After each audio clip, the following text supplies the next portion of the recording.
What up, y'all? This is your boy, Mr. Downtown Ray Melo, and you're listening to the Entertainment Report for Friday, February 13th, 2015, delivering some of the major stories and trends going on in the world of entertainment and beyond. You can follow the show on Facebook or on Twitter, facebook.com/The Entertainment Report with Ray Melo, that's RayMelo, or on Twitter at The Enter Report. You can listen to the show anytime you want on iHeartRadio. Just search for The Entertainment Report, and it'll take you to our page. Rapper Drake dropped something no one saw coming. In a page out of Beyonce's playbook, the Canadian rapper released an unannounced album on iTunes late Thursday. The 17-track offering, titled If You're Reading This, It's Too Late, came hours after the musician released a 15-minute short film that many saw as a hint new music was on the way. But it came much earlier than anyone expected. In July 2014, Drake announced a new album called Views from the Six, which was on the way, though it's unclear at this point if this album and that are one and the same.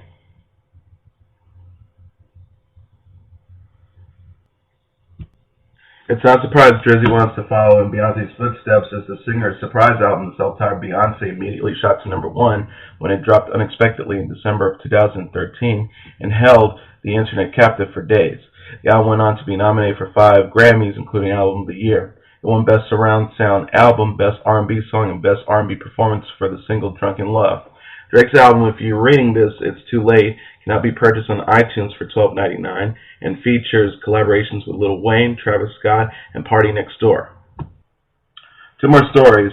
Brian Williams, his toll over the years has recently come into focus. Claims he made of traveling with SEAL Team 6 and being at the Brandenburg Gate on the night the Berlin Wall was brought down. After the killing of Osama bin Laden in 2011, Williams recounted flying into Baghdad as the Iraqi war broke out with the elite Navy unit. Williams said on May 3, 2011, on the nightly news directly after bin Laden's death, "Now people might be hearing about SEALs Team 6. I happened to have the great honor of flying into Baghdad with them at the start of the war." The Huffington Post cited several reasons on which Williams has recounted flying with SEAL Team 6, both on his broadcast and on The Late Show with David Letterman. Williams said on Letterman in 2012, "I flew into Baghdad, invasion plus 3 days, on a blackout mission at night with elements of SEAL Team 6, and I was told not to make any eye contact with them or initiate any conversation." But Williams' timing of events is muddy, as 3 days after the invasion was March 22, 2003. He broadcast from Baghdad's airport on April 9, 2003. In another 2012 Letterman appearance, Williams shared a story in which he told a commando how he much admired his knife. "Darn if that knife didn't show up in my office a couple of weeks later," Williams said. The suspended anchor has told several stories of receiving other memorabilia from SEAL Team 6, including a piece of fuselage from the blown-up Black Hawk that was among the helicopters used in the bin Laden mission.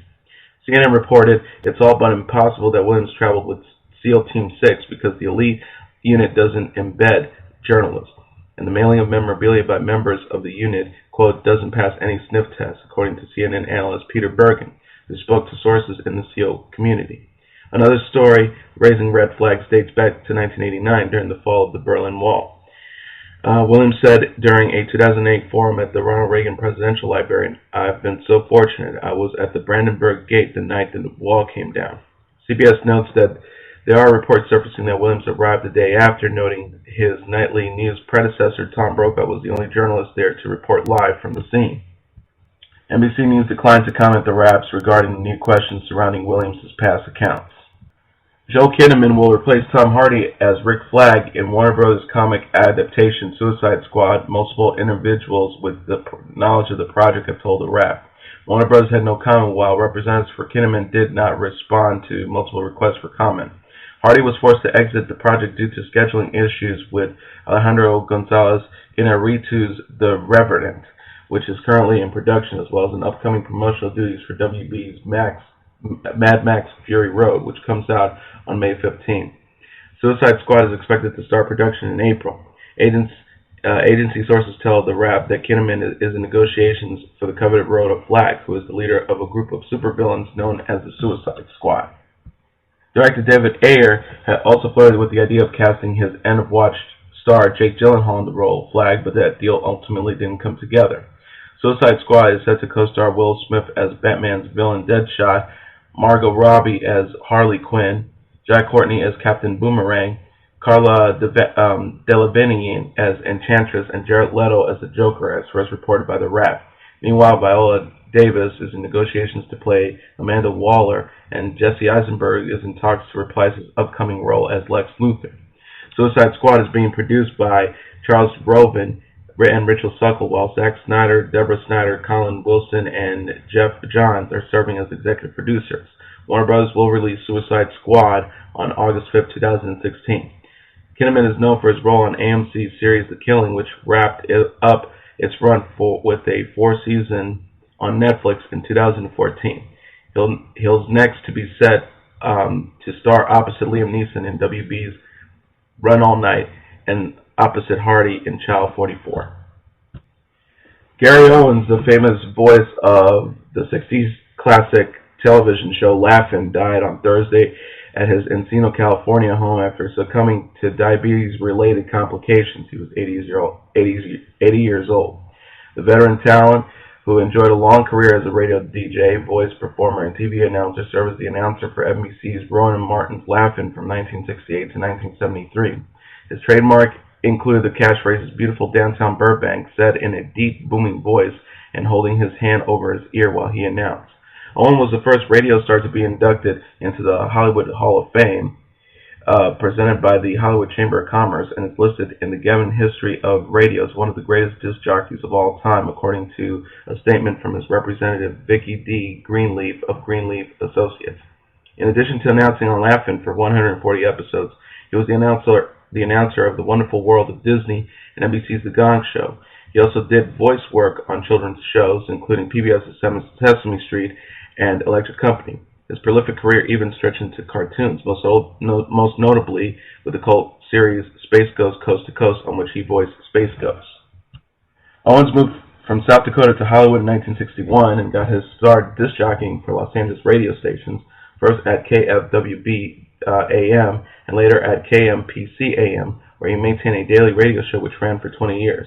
Billboard magazine named Owen the top radio personality in the world in 1979. He was inducted into the National Radio Hall of Fame in Washington, D.C. in 1995, into the National Radio Hall of Fame in Chicago in 1996, and into the National Television Hall of Fame by the National Association of Broadcasters in 2001. For 3 decades, Owens emceed and did the play-by-play commentary for the Hollywood Celebrity Baseball game at Dodger Stadium, working with stars such as Frank Sinatra, Dean Martin, Sammy Davis Jr., Mark Harmon, Heather Locklear, Pamela Anderson, and Gary Marshall. He is survived by his wife Arletta of 57 years and his son Scott and Chris Dane Owens. A memorial will be held at a later time. The family requests that in lieu of flowers, donations be made to the Children's Diabetes Foundation. Gary Owens was 80 years old. Fox's Marvel comic book adaptation Deadpool has added Gina Carano to join star Ryan Reynolds, an individual with knowledge of the project called Rap. Reynolds returns to the role of the sharp-tongued mercenary he first originated in Fox's X-Men Origins Wolverine, while Carano will take up the role of Angel Dust, who in the comic books is a member of the Morlocks, a group of mutants who live under the ground. VFX veteran Tim Miller will direct, from a script by Rhett Reese and Paul Wernick. Lauren Sherler Donner is producing the film, which is scheduled for a February 12, 2016 release. The character of Deadpool brings a sharp comedic edge that many of the more earnest superhero movies often lack. T.J. Miller is on board for an additional comic relief role, while Transporter's Legacy's Ed Searing has been linked to the film as a villain. Steven Soderbergh introduced Carano to film audiences when he cast her as the lead in his action-heavy Haywire. She's since stuck into the action genre and also starred in films such as In the Blood and Fast and the Furious 6. Pop star Christina Aguilera has joined the cast of ABC's Nashville. A spokesperson for the network told The Wrap on Friday. The Say Something singer and coach of NBC's The Voice is joining the Music City set drama for a 3-episode arc to play Jade St. John, a mainstream pop star who travels to Nashville with the hopes of making a splash in the country music world. The 34-year-old stepped away from The Voice for several seasons after giving birth to her daughter Summer Rain, but she returned on February 23rd for season 8. The singer has performed on television and in the movies before, where her credits include Moulin Rouge and Mel Gibson's What Women Want. Aguilera also played herself on an episode of HBO's Entourage. Aguilera began her work in entertainment on Star Search and Disney's The Mickey Mouse Club, which spawned her career as a multi-platinum recording artist. Her self-titled album in 1999 spawned several chart-topping singles, including Genie in a Bottle and What a Girl Wants. The son of Kung Fu movie star Jaycee Chan has been released after being jailed for 6 months in China for drug offenses. Jaycee Chan was detained in August last year after he tested positive for marijuana, and police found more than 100 grams of the drug in his Beijing apartment. His management company, M Stones, says he was released early Friday morning and will hold a press conference on Saturday. The online statement reads he will make a formal apology and give a full explanation. A Beijing court sentenced him in January, but took into the account the time he already spent in jail last summer.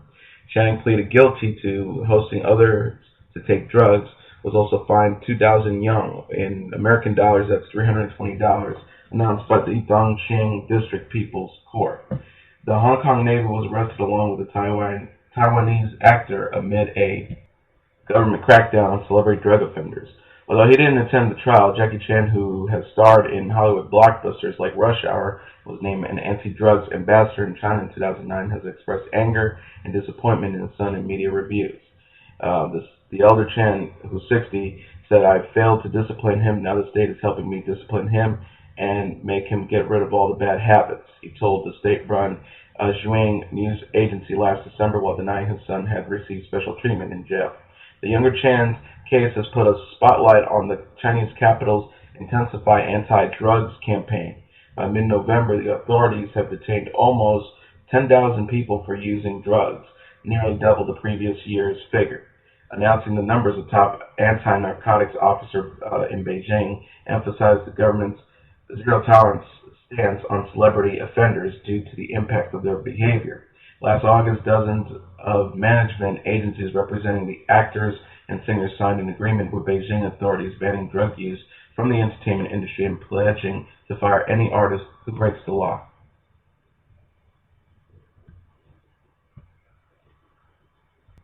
Actor Emile Hirsch has been charged with aggravated assault for allegedly putting a female Hollywood executive in a charcoal during the Sundance Film Festival, People magazine has confirmed. A representative for Hirsch confirmed to People that the actor, quote, checked himself into an alcohol rehabilitation facility where he remains today to ensure nothing like this ever happens again. A source revealed to People Emile has been a mess for a long time. He's very sweet in the right moment, but he has no hesitation with showing up to a public event on substance. These times it seems like he's not actually present. According to the police report, the Girl Next Door star allegedly choked a woman unconscious on January 25th at the Tile nightclub in Park City, Utah. Police claim that Hirsch admitted he was intoxicated and arguing with the woman, whom he said he had never met before that night. Paramount Pictures executive Daniele Bernfeld told police that Hirsch approached her at the bar looking intoxicated and asked why she looked so tough, and said she was a rich kid who should not be at Sundance. Bernfeld said she walked away from Hirsch and sat down at a table with friends, but the 29-year-old followed her and, quote, put her in a chokehold from behind. Next, the actor allegedly, quote, pushed her across the table and onto the floor, where he began strangling her.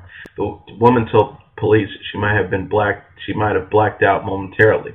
Finally, two unidentified bystanders managed to restrain Hirsch and pulled him off her, according to the reports. Hirsch, who was in Utah for the Sundance Film Festival, where his film 10,000 Saints premiered, told police that he had 3 to 4 drinks, but an officer told prosecutors that the actor was unsteady on his feet and that his eyes were red and he was slurring his words. There are also reports seeing redness on Bernfeld's chest and neck, consistent with choking injuries. Hirsch's representative told People Emile Hirsch consumed an enormous amount of alcohol in the evening in question. He doesn't have any memory of what happened at the time of the allegations. The rep also added Emile takes these allegations very seriously and is devastated that any of this has occurred. Emile is continuing to cooperate fully with authorities. Hirsch is due in court March 16th and could face up to 5 years in prison if found guilty. NBC's Saturday Night Live just added 4 more names to its expansive anniversary lineup. Whoopi Goldberg, Glenn Close, J.B. Smoove, and David Koechner are all set to appear on NBC's Saturday Night Live's 40th anniversary special, the rep has learned. A tribute to the network's iconic sketch comedy show, airing live this Sunday from 30 Rock in New York, will feature 59 other big names, including Eddie Murphy, Chevy Chase, Bill Murray, Jimmy Fallon, Adam Sandler, Tina Fey, Amy Poehler, Will Ferrell, Garrett Morris, Chris Rock, David Spade, and Norm Macdonald. NBC has added an extra 30 minutes of its upcoming SNL 40th anniversary special. Now Sunday's sketch comedy trivia will last 3.5 hours, stretching from 8 p.m. to 11:30 p.m. If over 3 hours of Saturday Night Live isn't enough for fans, they can tune in to NBC at 7 p.m. on Sunday and start the celebration early with SNL's 40th Red Carpet Live, a special event hosted by the network's today's personalities Matt Lauer, Samantha Guthrie, Carson Daly, and Al Roker. New episodes of SNL generally air on Saturday, but this week's NBC plans to air the sketch comedy show's October 11, 1975 debut in its place, which featured host, the late comedian George Carlin.